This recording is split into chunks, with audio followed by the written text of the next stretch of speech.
Peninsula Park Expansion P50900. Under this project, the park will reconfigure two existing ball fields and add additional green space and provide on-site parking. The fiscal 23 allocation will be for the construction of the improvements to the park. In response to comments received during the review period for this project, the department is seeking design and construction money to expand park amenities to possibly include a playground, pickleball and tennis court upgrades, repairs, or new ones, additional walking paths, seating areas, and landscaping. Millersville Park. This is our 33 acres that we purchased in 2008 with program open space money. The site was purchased as part of our development in the West County Park System to be paired with the dairy farm and connected to the South Shore Trail to result in passive and active recreation in that vicinity of the area, vicinity of the county. The site was originally introduced to the capital budget back in 2016. Unfortunately, as you all know, we were not successful in the lease legislation in 2021, so the department has pivoted back to the original intended purposes on this property, which is multi-purpose fields and passive park improvements. Funding that we're requesting will be used to purchase additional right-of-way in order to mitigate some of the traffic concerns by the local community.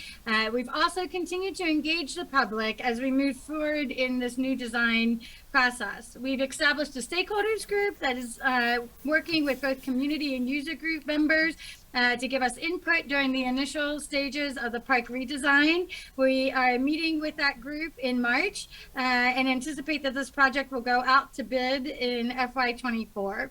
The 24 request is the balance of the construction money necessary to finish this project.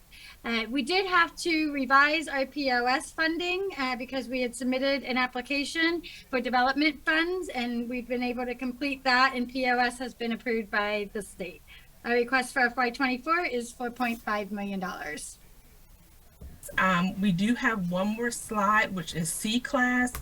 Do you guys want me to just roll right into C-Class, or do you have any questions on P-Class? I know that was a lot. Yeah, let's take some questions now. So just to clarify, when you do build a new park, it does include pickleball court?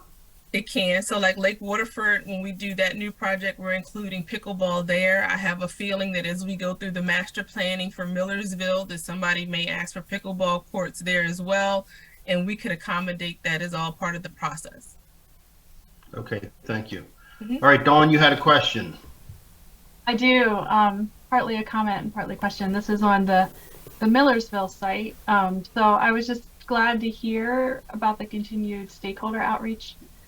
Jessica, I was at the District 6 Budget Town Hall, and there was a lot of community concern about that. So I'm glad to hear you're working with them.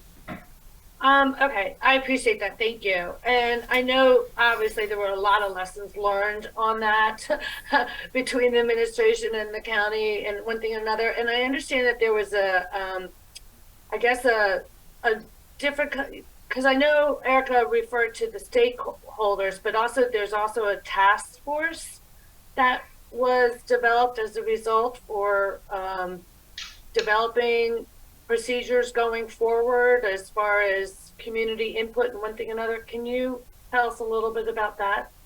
So the administration is just committed to being transparent in the process, and there's a lot of misinformation surrounding the Quiet Waters Retreat project, and that's frustrating on both sides of the project.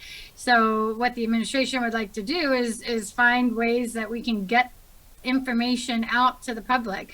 We've done a lot of work, and there was a commitment to doing a second county meeting, but unfortunately we never got to that phase. So a lot of the information that led to large opposition was not directly from the county. It was from outside groups that maybe attended the first meeting, but never really saw the second meeting's information. So the task force that you're talking about was the kind of executive promising an interagency work group to come up with ideas of community engagement and information sharing.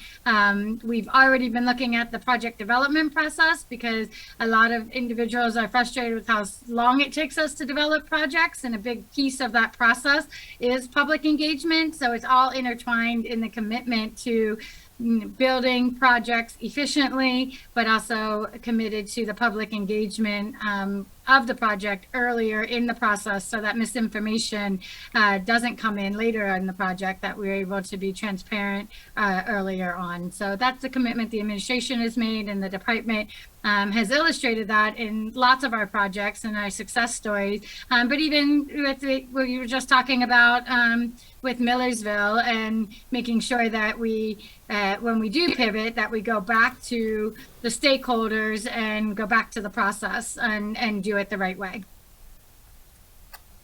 And is there a way for people to follow that interagency task force? Are there minutes or meetings or Zoom or anything that citizens can follow?